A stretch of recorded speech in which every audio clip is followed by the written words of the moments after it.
Hi, I'm Joe, and in this video I'm going to go over everything that you need to know about credit cards and credit in general. I wasn't taught any of this at school and didn't know the next thing about credit until I did my own research. I believe this is very important information that everyone should know, and therefore I'm going to compile as much as I can about credit all into this video so you don't have to struggle like I did. Please, if you're new around here, make sure you're subscribed if you're into personal finance or self-development or that kind of thing. I post every single Thursday for your guys' benefit. I'm going to put a few timestamps here. Please feel free to jump around the video.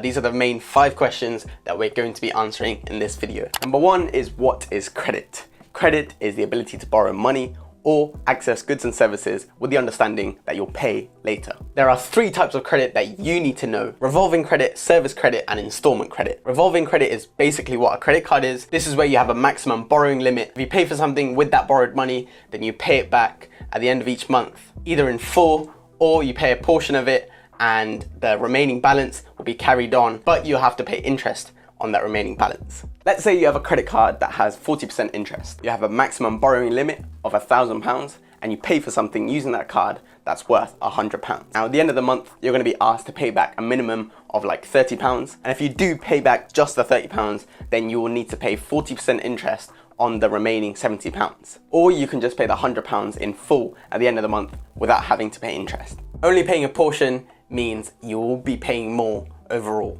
This is how loads of people get into credit card debt, is where they don't pay in full and then they can't catch up with the interest. The second type of credit is service credit.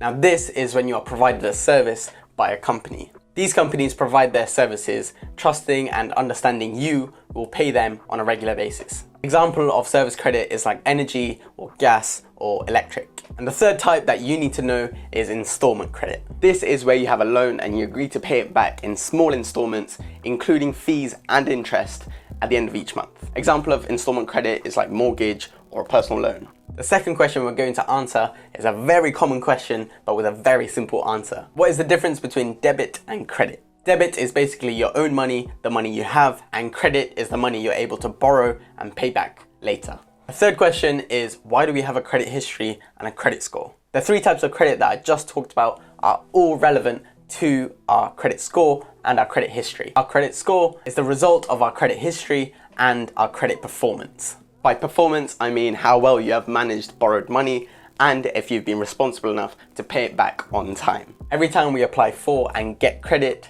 it gets added to our credit history and it will be tracked. This history and score will let banks and contractors know how reliable you are with their borrowed money, if you're responsible enough for them to give you credit, whether it be a loan, a service, or a credit card. And that is why we have a credit score based on our credit history. It's to track progress and performance of our borrowing ability. Number 4 is, why is a high credit score important? A high credit score is something that's very important and I think should be a target for everyone. A high credit score is important anytime you want to borrow some money. If you want to buy a house, mortgage lenders will look at your credit score. If you want to have electric, those providers will look at your credit score. Any kind of loan, whether it be a personal one or a loan to start a business, people will look at your credit score. Your credit score is such an important factor in all of these.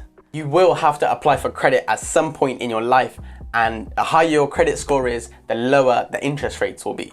And that means saving a ton of money. If you have a high credit score, you will save so much across your lifetime that it's unfathomable. This might sound like an endless cycle. Have good credit score to get good credit and get good credit to have a good credit score. And it kind of is. The younger you know about credit and credit history, the quicker you can improve and gain control of your credit score. Question number 5 is how to improve your credit score. The basic rule to improve your credit is to actually just be responsible with the credit you already have. If you can get a credit card out and use it responsibly, that would be the best way to improve your credit. Eventually, having multiple credit cards and then using it appropriately will give you a really high credit score. Make sure you know what you're doing when you take a credit card out, because otherwise you could end up in massive credit card debt.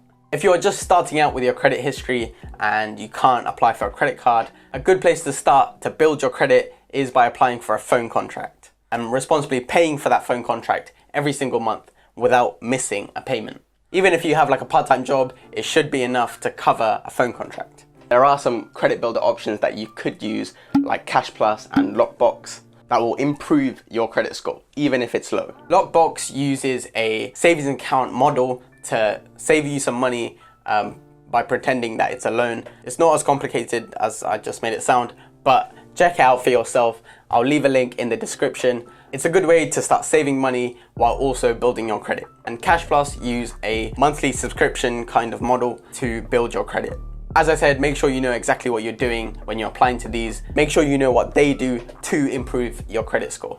They both make it sound like it's free to build your credit score, but there are some hidden fees. Lockbox, you have to pay £30 at the end of the year to get your savings back. I think that £30 is well worth building that credit.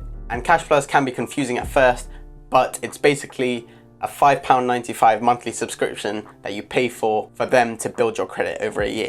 Those are just some of the ways you can improve credit. Obviously there are other ways, but you can look into it yourself.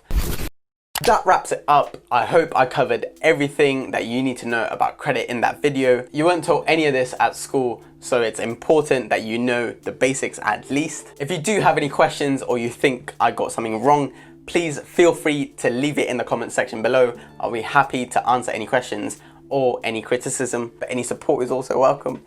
I hope you found some kind of useful information or some kind of value in this video, and if you did, then make sure to smash that like button, and when you're down there, just hit that subscribe button as well, because without hitting the subscribe button, you can't physically click the bell notification button. So you have to do that first. Click that subscribe button because we are on the road to 1K subscribers. I will be doing some kind of giveaway when I reach that milestone if I'm not 65 and retired already. Thank you for watching, and I'll see you next week in a bit.